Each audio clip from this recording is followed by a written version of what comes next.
Hello and welcome. I am so grateful. Thank you so much, Adam. And thank you for being here at the second My Impact Challenge Civics Fair, virtual Civics Fair, but the first national one. This is such an exciting day and an exciting time. And we're so grateful that you are here with us today, joining us in honoring and celebrating civic achievement, civic virtue, and the civic engagement of incredible young people across the country. The My Impact Challenge really came out of this vision that young people are already doing amazing work in their communities based on knowledge that they have of the needs of their specific environments, and that they have the power and the energy and the capability to do incredible things. So with the My Impact Challenge, we wanted to gather all that knowledge, gather all those resources, and honor and support young people as they do that work in their communities. So without further ado, I wanted to introduce Mr. Jay Moore. So Jay, Mr. Moore is an award-winning historian, author, speaker, and teacher who also enjoys teaching. That's not always the case, but Jay is a master educator. He's been in teaching for almost 30 years in public education. He's taught U.S. history, world geography, 20th century American, and global awareness. He also teaches Our American Past, which is an adult education program. He's authored a bunch of books on history, has been an outstanding Texas teacher in the humanities. He's been given awards by the American Association of State and Local History, and we are very honored to have him joining us here today for the first My Impact Challenge National Civics Fair. Mr. Jay Moore, welcome to our program. Thank you, Rachel. Thanks for having me. I'm thrilled to be here. I'm impressed by the students. You guys are the real deal. I live in Texas. As we say, you've got cattle to go with your cowboy hat. You are bright, engaged, you are motivated, and I just have a little bit of a brief time here to talk. All I want to do is to quickly remind you of two things that I strongly suspect you already know.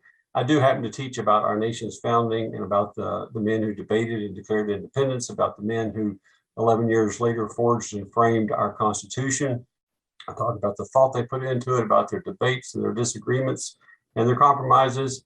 I teach about just how the Constitution works and about how self-government has been in place now for some 230 years. And both the founders, both the signers of the Declaration and the framers of the Constitution, they gave us not only a country, but a system of government unlike any other at the time, but one that has now been copied the world over. Not only did they frame our system of representative government, but they very wisely told us how to maintain that government.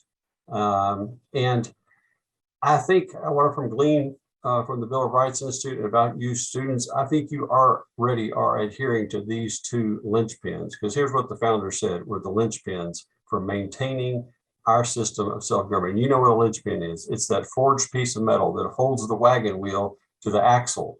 And if it comes off, the whole wheel comes off. So for their posterity, they said we need to pay strong attention to two things. The first one is this: we have to be educated. You are being educated, and you know that free public education is a foundational stone. It was espoused by none other than George Washington himself, as was John Adams. Free public education is something you've taken advantage of. But in this day and time, you know you can further educate yourself by that little phone you have in your pocket and by great resources like the Bill of Rights Institute. So I want to first of all encourage you to continue to educate yourself, become knowledgeable in facts and in evidence-based research. Let those undergird what it is that you believe so that you can clearly state what you think and believe, because ignorance tends to do the opposite. And they twist the facts to suit their beliefs. But knowing and understanding what is happening now is also very important. I know you know what's happening at your city hall, but also in your state capitol and in Washington. And at the risk of sounding like a parent, let me just say this: don't rely on one source.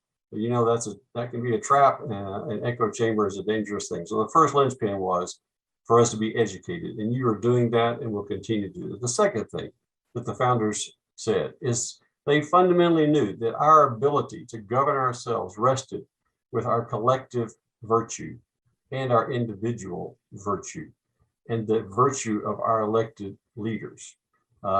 none other than Benjamin Franklin. He said that only virtuous people are capable of freedom. His fellow Pennsylvanian Dr. Rush said, without virtue, there can be no liberty. So practice living virtuous lives. My students always say, what does that mean? Here's my quick example. Here's one for you to think for yourself the rest of this day. Say you're in your car, you drive to a parking lot, you open the car door, the wind catches it, hits the mirror on the car next to you. What is your response?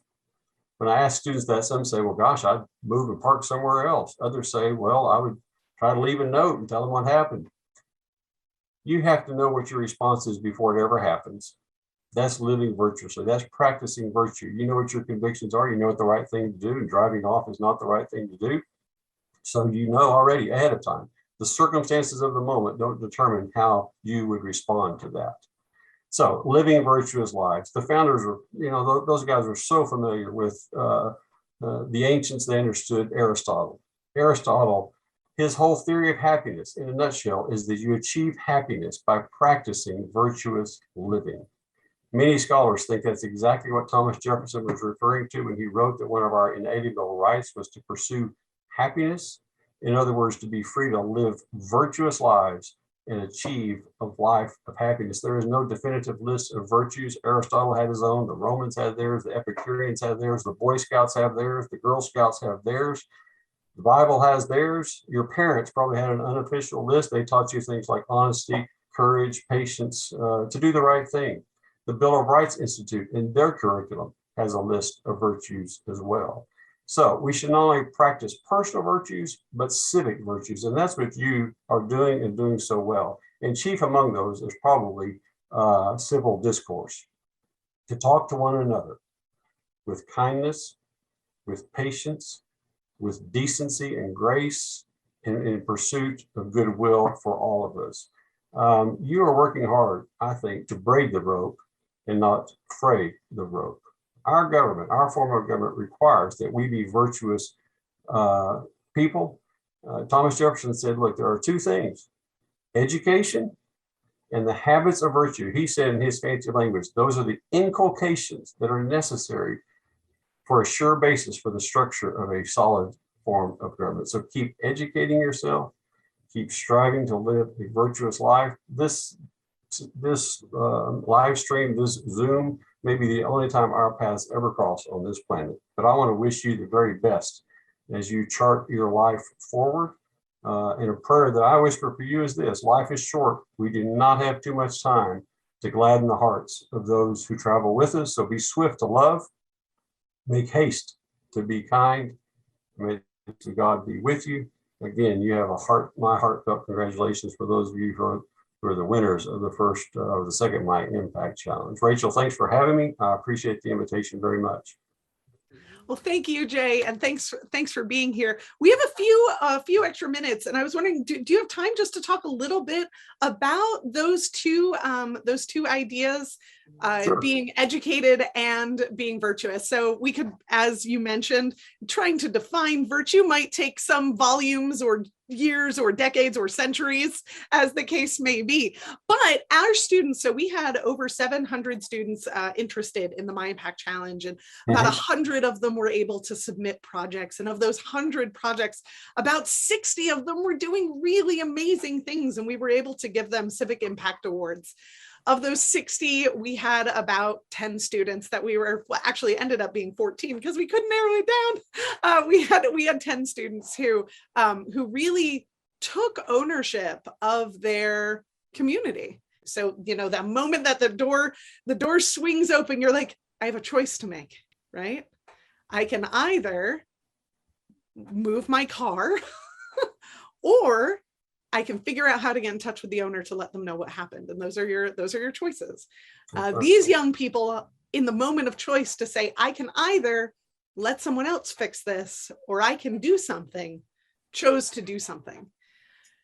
When you work with your students and you talk about how to cultivate that instinct to do the right thing, what is the piece of advice that you give them? One of the things you mentioned was kind of thinking through it in advance. But what's something you help them think through? How do you help them process that? Well, we talk about, we do go pretty much by Aristotle's list of virtues. We throw in a few others, but we talk about it one by one, and we come up with scenarios. And I let them come up with the scenarios of how would you practice honesty? How would you practice courage? And what would be a situation in which you would do that? And how would you, if you didn't come through in the best way possible, how could you improve on it the next time? I know that's vague, but by letting the students come up with their own examples of courage, and a lot of times the courage, it's school. You know, are you going to stand up for that one kid who's an outcast or is by himself? What will be your reaction to that? You know, there's so many examples of it. I read recently of a school in Arkansas where a young man came to school. He had some learning difficulties. He didn't have many friends. He came and he wanted to wear his cape to school like a superhero. But as soon as he got there, everyone was laughing at him as he stepped out of his dad's car. He got back in the car and didn't want to come to school. The dad told a few people about it. The next morning, several of the players from the school's football team came to his house, picked him up, took him to school, and they all wore capes all day long. That's showing courage. That's a great example. The easy thing to do would be to just join with the crowd and laugh. So we talk about those kinds of decisions and those kinds of thoughts. But I'll have, you know, the type of students who would engage with my impact, I have a strong suspicion they're already doing those things. So for example, one of the things they had to do is they had to submit an essay that tied their project to constitutional principles and virtues. And it's not very often that 18-year-olds talk about prudence, but many of the young people that were winners actually mentioned prudence and courage as being virtues that they were expressing through their project. Because it does take that kind of, you know, being the vanguard, being the person who says, I'm going to do something, is a virtuous act in and of itself. You know, schools are the nursery of democracy. And so part of My Impact Challenge is helping support these democratic virtues by helping honor students who are models of it so that they can be models for future students to look to. Yes. It sounds like we're very much aligned in all of this. I'm so grateful for you joining us today, Dr. Moore, and thank you for your really wonderful, wonderful words and honoring of these young people. Thank you very much, Dr. Moore. Thank you. Appreciate it.